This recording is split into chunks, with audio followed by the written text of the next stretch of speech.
सर्वांना कल्पना आहे की आपण धाराशिव जिल्ह्यामध्ये डिस्ट्रिक्ट स्ट्रॅटेजिक प्रोजेक्ट जे आहेत म्हणजे जिल्ह्याच्या दृष्टीने जे अतिशय महत्त्वाचे प्रकल्प आहेत असे साधारण 32 आपण काढले होते।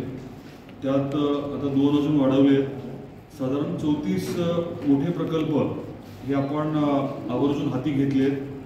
आपल्या जिल्ह्यातल्या नागरिकांच्या ज्या काही गरजा आहेत किंवा आकांक्षा आहेत त्याच्या अनुषंगाने एक विषय आपण हाताळतोय। त्याचा आज आढावा झाला आणि त्याची यादी जी आहे ती आपल्यापर्यंत आम्ही आता उपलब्ध करून देतोय।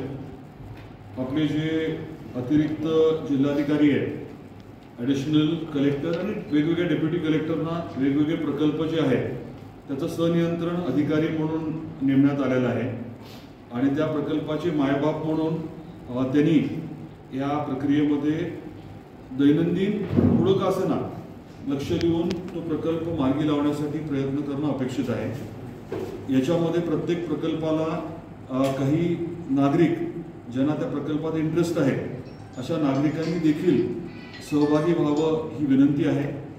आणि त्याचबरोबरीने आपल्याला याच्या आधी मी बोलल्याप्रमाणे आपले जे पत्रकार बांधव आहेत, मग ते प्रिंट मीडियातले असतील, इलेक्ट्रॉनिक मीडिया असेल किंवा सोशल मीडिया, त्यांच्यातल्या ज्या बांधवांना भगिनींना या प्रकल्पाच्या कामामध्ये सहभागी व्हायचं आहे, पाठपुरावा करण्याच्या प्रक्रियेत सहभागी व्हायचं आहे, त्यांना देखील माझी विनंती राहील की हे प्रकल्प जे आहे संख्या आपण जवळजवळ 50 पर्यंत नेणार आहोत। आता आपण 34 पर्यंत आलो आहे आणि पूर्ण जिल्ह्यातले वेगवेगळे विषय घेण्याचा आपला प्रयत्न आहे।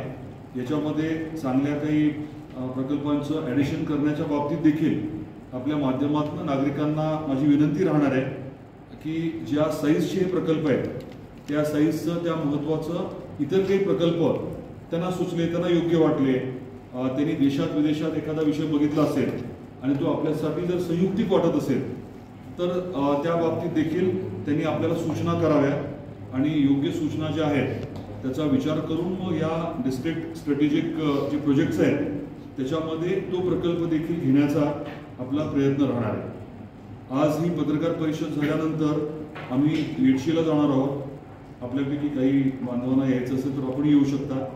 15 किलोमीटरचा ट्रॅक आपण आपल्या रामलिंग अभयारण्यामध्ये डेव्हलप करायचं ठरवलं आहे। जेवढं लवकर होऊ शकेल, साधारण 3-1 महिन्याचा पिरियड असा आपण गृहीत धरतोय।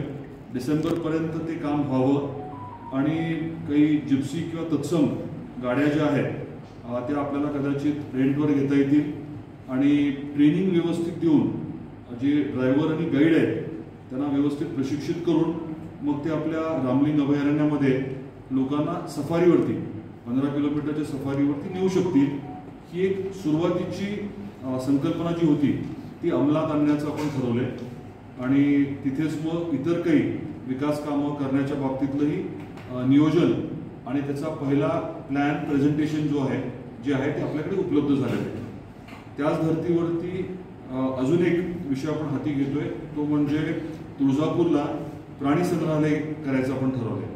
तर त्याचा देखील प्राथमिक अहवाल आहे तो आलेला आहे। आपल्याला कल्पना आहे की तुळजापूरला धाकट्या तुळजापूरकडे रेल्वे स्टेशन होणार आहे, तिथेच मोरडा नावाचं गाव आहे, तिथे सोशल फॉरेस्ट्रीची वन विभागाची काही जमीन उपलब्ध आहे।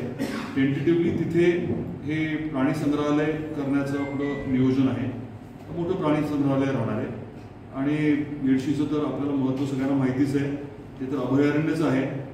तिथे सुरुवात जी आहे ती या सफारीच्या ट्रॅकने आपण करणार आहोत। बाकी आता प्रकल्पांची यादी आपल्यापर्यंत द्यायला सांगतो आणि आपल्याला आणि आपल्या माध्यमातून आपल्या धाराशिव जिल्ह्यातल्या नागरिकांना जे मूळचे धाराशिवचे आहेत आणि बाहेर राहत आहेत, म्हणजे काय देशात असतील परदेशात असतील, त्यांनी देखील आवर्जून या महत्त्वाच्या विषयात आपल्याला मदत करावी, सहकार्य करावं, त्यांच्या सूचना द्याव्या असं आवर्जून मी आवाहन करतो।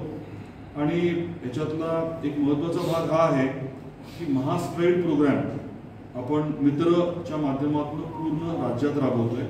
त्याच्या महास्ट्राईड त्याचा म्हणजे हेतू हा आहे की प्रत्येक जिल्ह्याची जी बलस्थान आहे त्याच्या अनुषंगाने त्या जिल्ह्याचा आर्थिक विकास करायचा।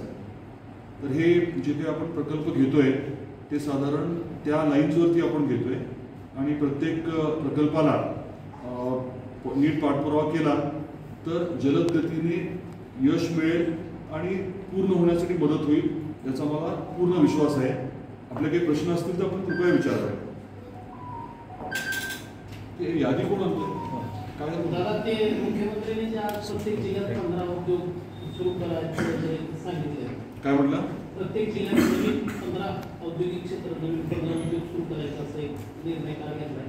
आता आपल्या महाराष्ट्र जिल्ह्यात नवीन काय उद्योग नवीन 15 उद्योग प्रत्येक जिल्ह्यात उभा करायचं क्रांतिकारी केलं. नवीन 15 उद्योग म्हणजे काय? प्रत्येक जिल्ह्यात म्हणजे मग धाराशिव आलंच ना. आपण जे हाती घेतले ते नाही नाही, तो विषय वेगळा आहे. आपण जे करतो ते वेगळं आहे. त्याच्यात काही आपल्या जिल्ह्यात नाही आहे. प्रत्येक जिल्ह्याचं नियोजन असेल तर धाराशिव येणारच ना. पण आता मी आपल्याला जे सांगतोय तो विषय थोडासा वेगळा आहे, जरा जास्त व्यापक आहे. म्हणजे ह्याच्यामध्ये अगदी